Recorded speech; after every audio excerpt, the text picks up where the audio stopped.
Hi, my name is Laura Burgoyne, and I'm excited to be joining together with my sister Connie Blackwood in the NOSA Unleashed podcast. Here, we want to expose the stigma surrounding mental health issues by illuminating and discussing real-life challenges and obstacles, keeping us paralyzed and fearful to move forward. Let us inspire you to believe there's more to life than what you're currently experiencing. You can rise from your despair and find hope for the future. It's time to end the silence, remove the stigma of mental health, and to pursue the path to purpose and fulfillment. We will do this together because no one stands alone. Welcome back to the NOSA Unleashed podcast. I'm Laura Burgoyne, and I'm happy to be here to discuss this important topic with you today of coping mechanisms. Now, we all go through struggles and trauma and difficulties in our life that cause us to feel some really painful and difficult emotions. And my question to you today is, how are you coping with your current life struggles? And I think discussing this topic might help illuminate some maybe of your own coping mechanisms and what you can do about them and how you can change them into something more positive and more beneficial for you in your life. And so, Connie, I just want to welcome you to the conversation as you join me here again today. Thank you for having me. I'm so glad to have you here because I know for me personally, and I'm sure that you can relate, that the topics we're going to be talking about today are something that have been relevant in our life, and I think will be relevant in the lives of those that are listening in these next couple of weeks as we talk about these different coping mechanisms. And so for this week, we're going to be focusing on two coping mechanisms. The first one will be blaming others. The second one will be on avoidance. And make sure you check in with us next time also, because we're going to be talking about two other coping mechanisms, which is numbing your pain through medicating and addictions. And so that's just what we have planned for the next couple podcasts here. We'd love for you to check out both of them. But let's start the conversation today, Connie, about how we use blaming others in how we cope with our stress and manage our traumas or painful experiences. Yeah, for me, I think the biggest place where I see blaming for me is when I'm stressed. Because when I'm stressed out, all of a sudden I don't want to take responsibility. And a great example is when I'm running late, right? Then I blame others for why I'm running late, or I blame the cats, or I blame something because I'm so stressed out about not being on schedule. And I know I need to schedule myself better. I know I need to work on that. But by blaming others, then I'm like, okay, well, it wasn't really my fault. And so then I don't do the adjustments the way that I need to.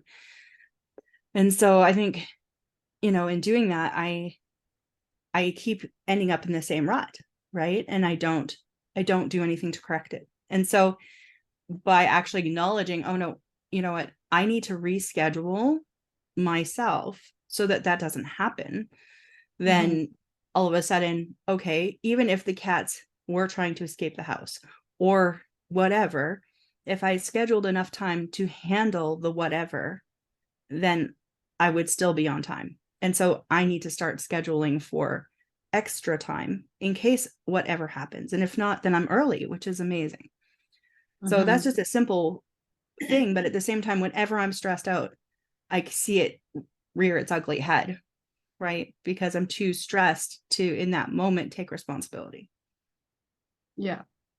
Yeah, blaming others is a huge one. I know for myself, just because of some mindsets that I had established as a younger child, like I just tried to do everything right and perfect and in an order and a sequence. And so, when things just weren't going the way that I thought they should, or if, someone else's timelines impacted my, perception of perfection, instead of looking at the fact that I basically put the bar so high and my expectations so high, not only of myself, but about everyone else in my life, that I made it impossible for them to achieve it. Right. And so, if someone can't achieve my expectation of them and something goes wrong, then I'm always I was always laying the blame on them when really the blame was on me because I had such unrealistic expectations of myself and of others. And for so many years, I saw that playing out in such a negative way. And, obviously it took some time and some intervention from people in my life and God to help me recognize the fact that that was what was happening, Mm, because I always pictured those as actually being really good qualities of myself, right? To be so organized or want to have everything right, or like I actually thought that that was like a gift and a skill set of mine that was like really admirable. But now I realize that mm, it's actually extremely irritating and actually what's the word? Intimidating actually. mm. Yeah. And I think I actually talked about that on an old podcast, just my friend's response to me that she just saw me as unapproachable, right? And to understand how you come across to other people when you're, you know, operating in these ways that aren't benefiting you. Hmm. And I also realized that the times that those things also kind of manifest are, like you said, usually when like I'm under a lot of stress, Hmm. right? Because that's when a lot of things fall through the cracks too, right? Because I don't have a lot of time to invest in my perfection or all of my expectations. And then it's like, it's so easy just to start blaming all the other people in my life. Excuse me. So, do you have any thoughts about how, have you ever had other people blaming you in circumstances where they were trying to cope with their own circumstance or their own stress? Yes, I've had that. Um, to the I point have, where oh, go ahead. they to the point where um they even took like actions against me. Um, Hmm. so yeah, I've had it happen to me, and you would think that after being on the receiving end, it would really cause you to think about blaming others, but it becomes such a reflex or Hmm. like a coping, like you're trying to cope. It's a coping mechanism. It Hmm. becomes such a reflex that you don't recognize you're doing it sometimes, and that's the bad part, right? So Yeah. I almost feel like when we do figure out a positive coping mechanism to deal with that, then it's almost like we need to practice that over and over and over so we break that bad habit of and that like just automatic response to so that you make a new automatic response, right? Where you take Hmm. responsibility and you put the onus on yourself, right? Yeah. I think one aspect with that too is like sometimes people's, you know, people would blame me or, react to me in a way that, I would feel like I wasn't responsible. And then I would often be like, whoa, like, why are you behaving this way towards me? Right. And while their actions might have caused me great pain and I could blame them for that, I think it is important for us sometimes, especially me, to like step back and say, okay, did I contribute to any part of this issue? Right. Mm-hmm. And ask that really important question, because if I didn't, if I can honestly say to myself, I had nothing to do with this, then I can almost separate myself from that and just move on. But then I think there comes a point where, when you are looking at these situations and looking at it from a perspective of responsibility, that if you can see that, okay, you know what, I actually was contributing to part of this, this did happen as a result of something that I did or didn't do or could have done or whatever. I think that's a really important part in, being able to move forward and to process some of these events in our lives. Basically just examining yourself Hmm. and seeing what the truth is and what's being said. Like I think that's important too. Like you have to examine the truth in everything, right? Because I think we are so bombarded by half truths or like false things that a lot of times it's hard to decipher the truth, even sometimes, unless you sit down and you really think about it. Is this Hmm. true? Right? Yeah.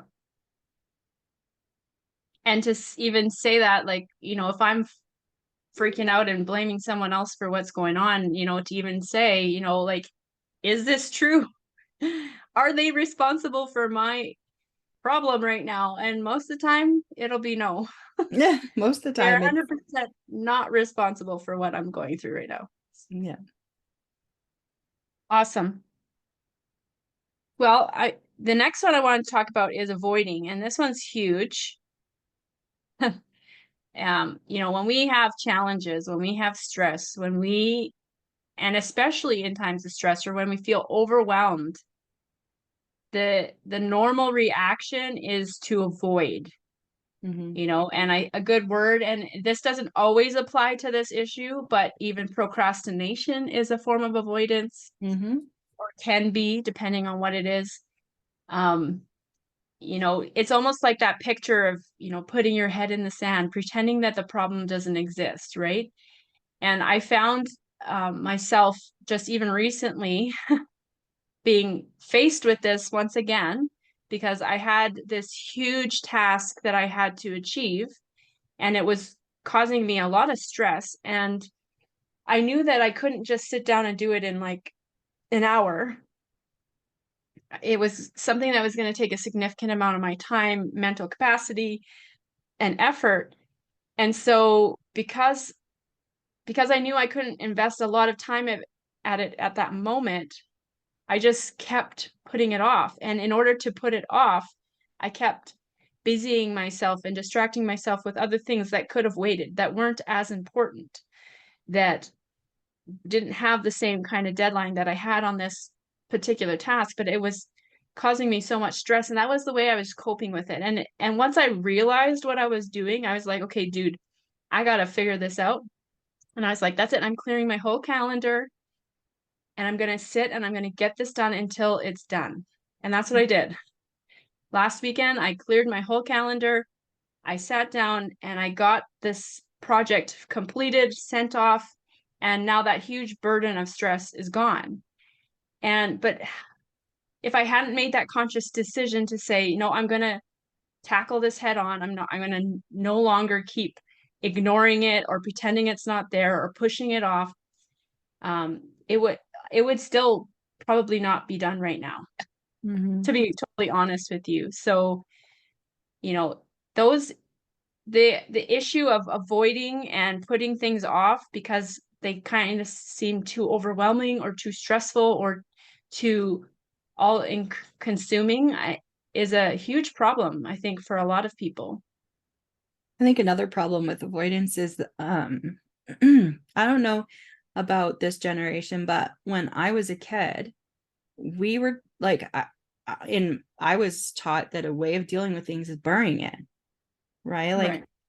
well, if it's not, if you buried it, then you don't have to deal with it anymore. It's not there, right? Like, so then you think, oh, I've dealt with that. It's all good, right? And then it rears its ugly head later. And a perfect example is like when I was in college, I had planned out my whole life. And when it didn't happen, I got angry and I buried that anger. And I got angry at God because I was like, well, God has the power to allow me to have the future I want. And it's a good future. Like I had planned really good things for myself. Why wouldn't he let me have it? Right. Mm-hmm. And so I buried it, thought I was dealt with it, was all gone. 15 years later, my cousin's sitting on my couch and she says one thing to me. She said, I envy your life. You have such a great life. And I started saying, I do not have everything I want in life. I could have had this and I could have had that. And it's all the things that I wanted for myself when I was in college just came flying out. And I'm like, where did this come from? Like, Right. because it had been buried and festering all of this time below the surface where I'm not even aware of it. And then Mm-hmm. it comes flying out. And I was so angry. And I was like, this is weird. Like, I haven't even thought about this since college. Like, what is going on? And she said one key thing that broke everything. She was like, but your life is so much better than what you just said.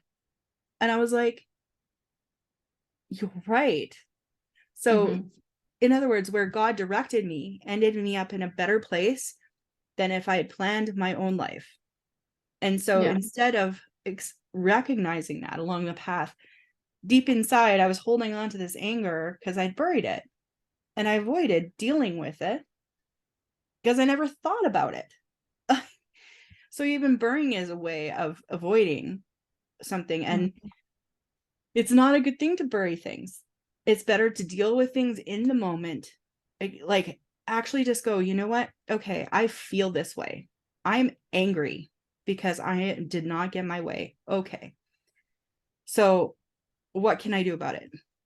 Well, honestly, I could have just forgiven God in the moment, forgiven myself for not being able to achieve it, forgiven anyone else that I had blamed, going back to the blame thing, for my expectation that didn't happen. Right. So once again, it goes back to me taking responsibility and actually facing it head on, acknowledging that I'm angry, letting it go, and powering through it. And when you first hit that emotion, it's intense and it's hard. So, of course, we don't want to deal with it. Of course, we want to push it to the side. But it's so important to deal with it then, because once you push through that intensity goes away and Mm-hmm. the emotion fades as you deal with it.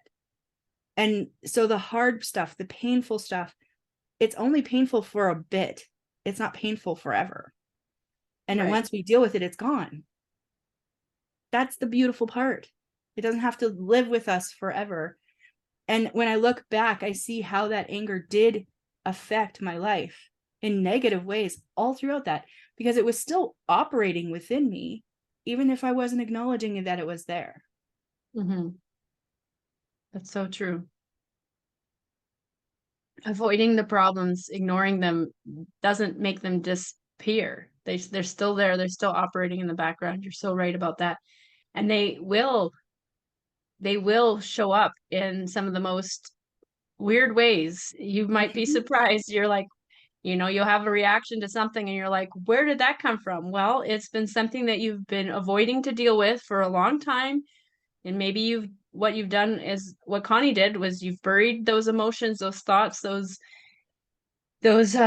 difficult, painful thoughts. And, here they are surfacing at an inopportune time, at a time that you wish that those things weren't happening. But that's because you weren't coping with them well and you weren't able in the moment to face them as you should have. So those are two very common ways of coping. And I think as you can hear Connie in my stories, you can identify with them, but you can also see the fact that they were not beneficial to us at all. And in many ways, they caused us, more harm than good.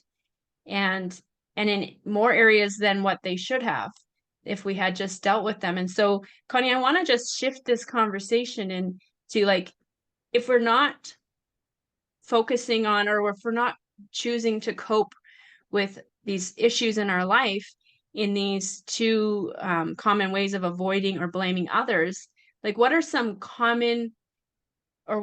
good coping strategies that we can offer to those that are listening of how they can move through these bit painful and difficult and traumatic events in their life that will help them cope in a positive way that will be beneficial to them. And so that's where I want to shift this conversation now. So how can we step into positive ways of coping with the things in our life instead of avoiding and blaming others? Well, I think, especially like in avoidance, I think it's a matter of accepting where we are at. Um, Accepting that, for me, like using my example, accepting that, okay, my life isn't the way that I planned it. That's okay. Yeah. It doesn't have to be that way.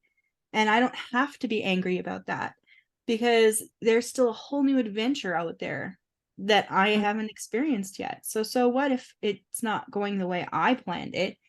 It's still an opportunity, it's still an adventure. and it's something that I can get excited about, because then I don't know what the direction is.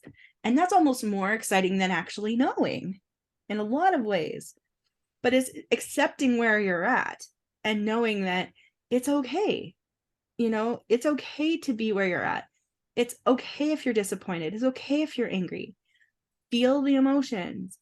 Go through the thing you're dealing with. Go through the issue and deal with it. You know, facing it head on is the best way, especially if you're like really wanting to avoid it.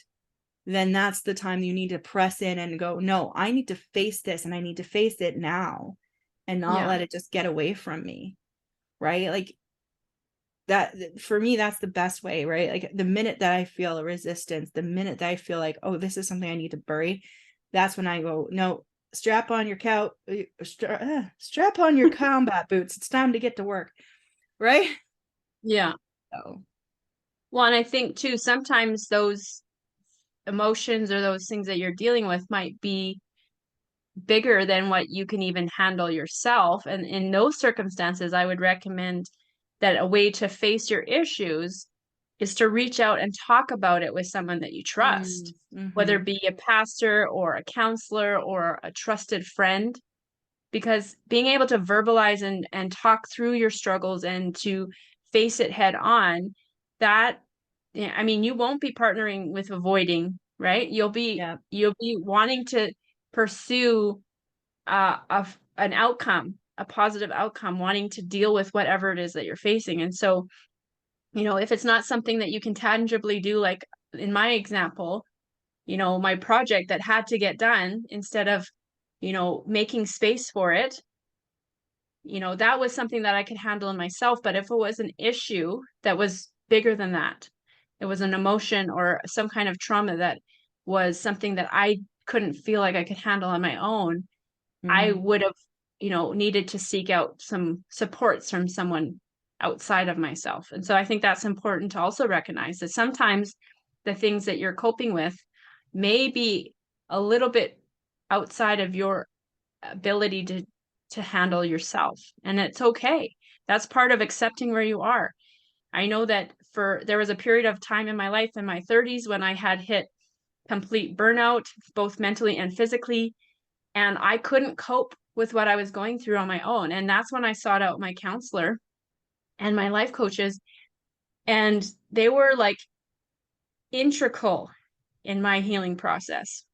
I was able to share honestly and transparently, and they were able to help me like sort through the mess of what was going on in my life. And so I just want to make sure that you know that there may be a point in your time when that is a good coping strategy of reaching out to someone beyond yourself.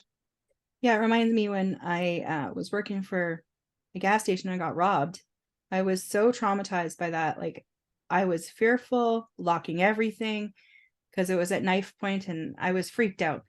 And it took me going to a psychologist to get through that. And so, Mhm.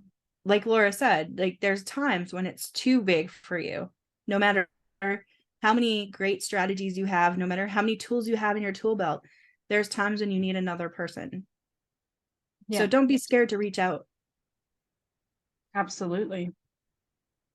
So what about avoidance, Connie? I know we talked a little bit about, some of the ways we can deal with that, but I just want to talk a bit more about it. And one of the ways is to take responsibility for ourselves, and I think that's huge. And I think it's, if we can honestly look at our situation and look at the circumstances in our life and the things that are overwhelming us and be able to take responsibility for the parts that are our own, then we'll have a lot easier time moving through them.